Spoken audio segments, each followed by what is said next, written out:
What's up, guys? Welcome to another video. I hope everyone's having a great day. Happy Friday. If you're new to the channel, welcome. And if you are coming back, welcome back. So today I wanted to do a little video on, and I'm sure you guys have been watching the news, the Seattle Autonomous Zone. The people that went in, and it looks like they are pretty much squatting on 6 blocks of Seattle. The Seattle government, the mayor, the governor claimed that he didn't even know it was taken over at the time. The mayor and the police chief aren't really in a rush to take the place back over. It's got a lot of people up in arms. People are like, what the hell is going on here? Rightly so, in my opinion. And then there are some people that aren't too worried about it, but I think it's really big news. I just want to talk about it a little bit. So there are conflicting stories of what's going on in there. Depending on what news outlets you watch, Fox News, they are all up in arms about it. They're talking about armed thugs, all this blah, blah, blah. But then if you talk to like CNN or you see some videos of people that are actually say they're living in there, it's not nearly as bad. Fox is talking about how they need papers to get in, how businesses are being extorted out of money, but there are certain videos you can see that people are also claiming that no, that's not happening. You see videos of the self-appointed leader, Raz. I can't remember his last name, but Raz, you can see him attacking an individual. You can see a group of them that are pretty much considering themselves police, attack somebody that's doing graffiti. And this happened like just a day or two after everything happened. So they themselves are turning violence that they are tired of the police doing. Interesting, if you ask me.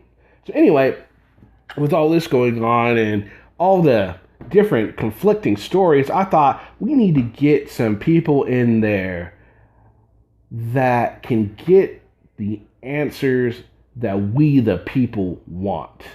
We should go to our bastions of virtue, our defenders of the Constitution, the voice for the voiceless. Of course, I'm talking about First Amendment frauders. That's right, guys. I think we should send in the auditors. They say send in the clowns. Well, that is just about right for what we're talking about here. Let's let them, like our good buddy Josh says, report, not support. So, in the spirit of this, I thought I'd go ahead and put together the dream team of frauditors to go in and get the answers. Find out if they are peaceful or violent. So, of course, the first wave of frauditors we're going to send in will be led by none other than Furry Potato. Furry Potato could go in there. Furry Potato could dress in camo, bulletproof vest, talking to a microphone. They're here. They're here. What has he got in his hand? Yep, that's him. Blue pants, black shirt. And see how they react. See if they respect their rights to film in public. See how that goes for Furry. What do you guys think? How do you think that'll go? You think that'll go over well for the fearless leader of our first wave? Now, also, while we send in Furry Potato, we will send in News Now Floyd, so he can walk around with his hands in his pockets, making people nervous, open his mouth, run his mouth, roll around in the grass, whatever he needs to do to get them agitated, to get them to show their true colors, to find out if they are going to allow him to just go and do what he wants to do because it's his First Amendment right or whatever. What do you guys think? You think that'll go over well for Mr. Floyd? And while we're at it, we'll send in Clash with Bow. another agitator that likes to cuss at the police, cuss at anybody he can. Let's see how he goes and cusses at Antifa and the BLM people that are out there. We'll see how peaceful they are with Bow out there telling them go F themselves and all this good stuff. What do you think? You think Bow will make it out of the first wave alive? And then I was thinking we can make some sort of deal with the state to see if we can get Ian McGuire hit the state on some sort of work release program, see if he can do some good for once in his life. Have him go out there, maybe start filming some kids that are playing in the park or something like that. Let's see how Antifa and the BLM and the people that are there respond to that. Let's see if they are okay with his First Amendment right to do that, or will Mr. McGuire not make it back to his cell in one piece? What do you guys think? All right, and finally rounding out the first wave, we will send in Patty Cakes himself, News Now Patrick. Let him go in there with his boyish charm and try and sweet talk them into allowing him to get some answers, find out what's going on here. And make sure they don't get too close to him, of course, because, you know, he's like that. Maybe they'll fill out some paperwork for him. Maybe he can get himself a public records request and have Antifa fill it out for him. I wonder if that'll go over well. Okay, so that'll be the first wave of fraudsters we send in. And by then, we'll probably have a good idea of what their response is to unwanted, unwarranted troublemaker shenanigans, so to speak. So then we're going to send in phase 2 will be the people that are more adept at talking. They won't be doing, they'll still be trying to cause trouble, trying to cause a scene, but they'll be more inclined to try and tell them what they're doing wrong, sort of thing.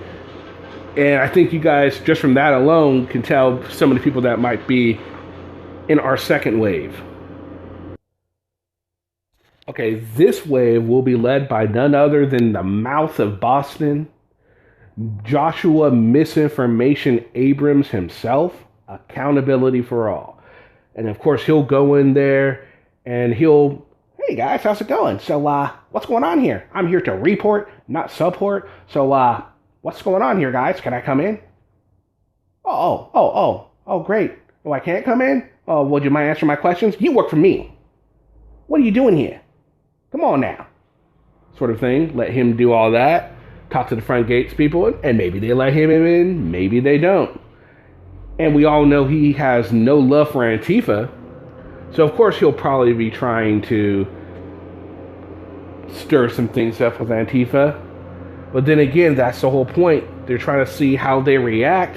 We need to gauge if this is peaceful or if this is not peaceful. And I think Josh will be the perfect leader for our second wave.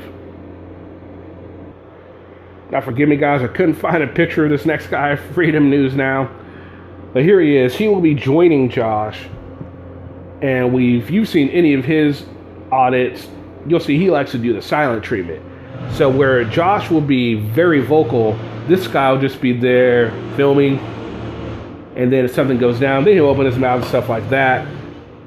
But he's a little bit more peaceful than any of the other people in the first wave and Josh. So it'll be a nice little counter to Josh's crap that he pulls. That's why Freedom News Now is in the second wave. And here we guys go. Of course, in phase 2, you know these guys had to be in there. The Wonder Twins of auditing America and Demand the Truth. Fake Mike, Real News, Will. And of course his cohort, Anselmo. These two, I think it goes without saying why these guys are in there. Very vocal, very, very confrontational. These two will be there. We can have Will go out there and tell them how badly they're dressed when he can't formulate words to figure out why he's bothered by them.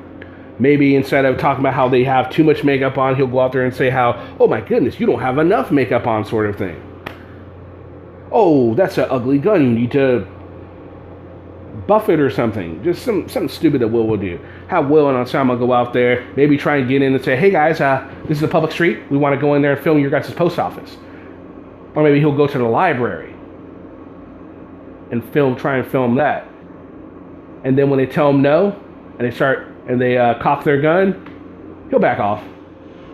Because, that's what they do. They're real good about, and then they'll be, see, this is why Mr. America does what he does. He goes out here to try and get the answers, and then when he's repealed, he runs away like a scalded dog and then starts talking crap. That's what Mr. America does. And that's why he does what he does. To show people that he is a coward.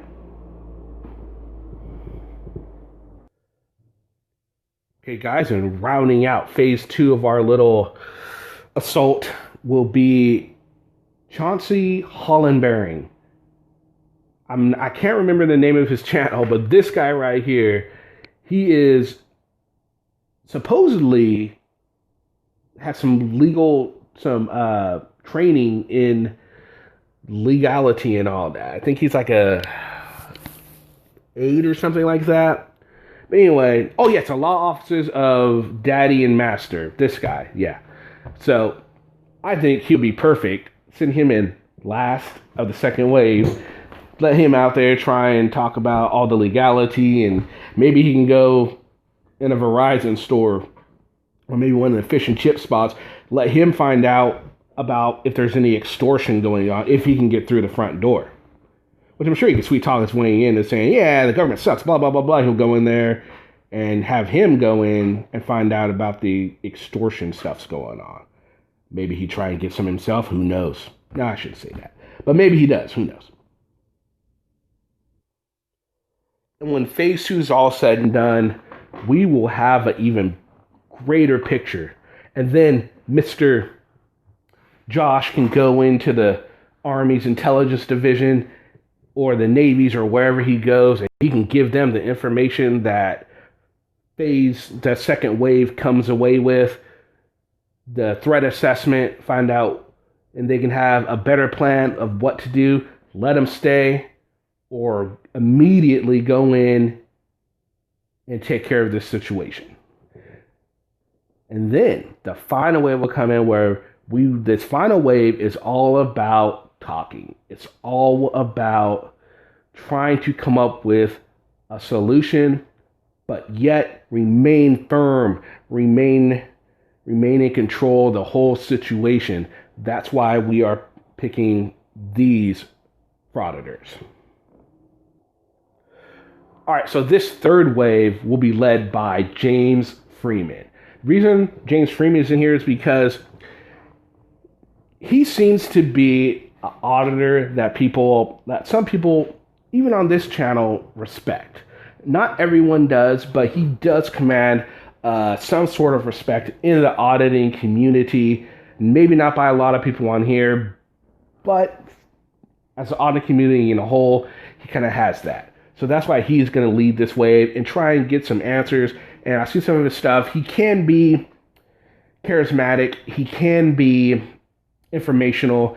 He can be a lot of things that they're going to need for this third wave. So that's why he will be leading this third wave. Try and talk to them about their list of demands. Maybe tell them how, he agrees with their list of demands. Maybe he'll even give them more ideas for a list of demands, something better. Maybe work against us a little bit, maybe. So maybe we should think that one, huh? All right, and with James Freeman, we will have this man, Blind Justice. Justice, of course, he really dislikes the blue line. So no police state is something that he's really into. He could show them his videos. He could gain their trust. He could get in there and maybe even get some intel, maybe even become part of the leadership of the autonomous zone and really get down to brass tacks. Find out what they're planning, what's going on. Is it a threat, or are they just out there, just kind of doing their thing? Blind Justice, I think, could really help in that regard. And another one, we can put extra good citizen in there. Another guy that could talk his way out of a paper bag. Another guy that has a little bit of knowledge and could be very helpful at this stage of our invasion. Find out what's going on. And finally, the last component of the third wave, News Now Houston. This guy will be able to really get some information. He'll be able to talk to him, find out what's going on, maybe even use some of the resources he has to come up with some information, give them legal advice, even though he's not a lawyer himself, but he has been through the legal ringer, so to speak. Still is. So there you guys go. Alright guys, so now we have our grunt work. We have the intel, and then we have the officers, the sort of leaders of this in our third wave. Now the question is, who is going to be the general of this? Who's going to be the one to oversee everything? And I'm going to leave that up to you guys. Let me know in the comment section who you want to see as the leader, the organizer behind this frauditor invasion of the Seattle Autonomous Zone. And if you guys can think of anyone else who I did not put in either one of the waves, let me know in the comment section who you guys would replace who with, or who you would add into it. I mean, this is just a real quick thing I did. I can already think of some people that I already missed. I could have put in High Desert Community Watch, just a few people. So just let me know what you guys think. And in the comment section, let me know what you guys saw of the video. I hope at least you guys got a little bit of laugh out of it. Hope you guys will be able, it'll help you enjoy your Friday, because, you know, with everything that's going on in the world right now, it's a good idea to be able to keep your sense of humor. And I hope you guys don't take this list too seriously. This is just all fun and games. All right, guys. Hope everyone has a great day. Let me know what you think in the comment section. Please like, share, subscribe, and I'll see you on the next video. Peace. I can't believe you two took that raving lunatic seriously. What do you think this is?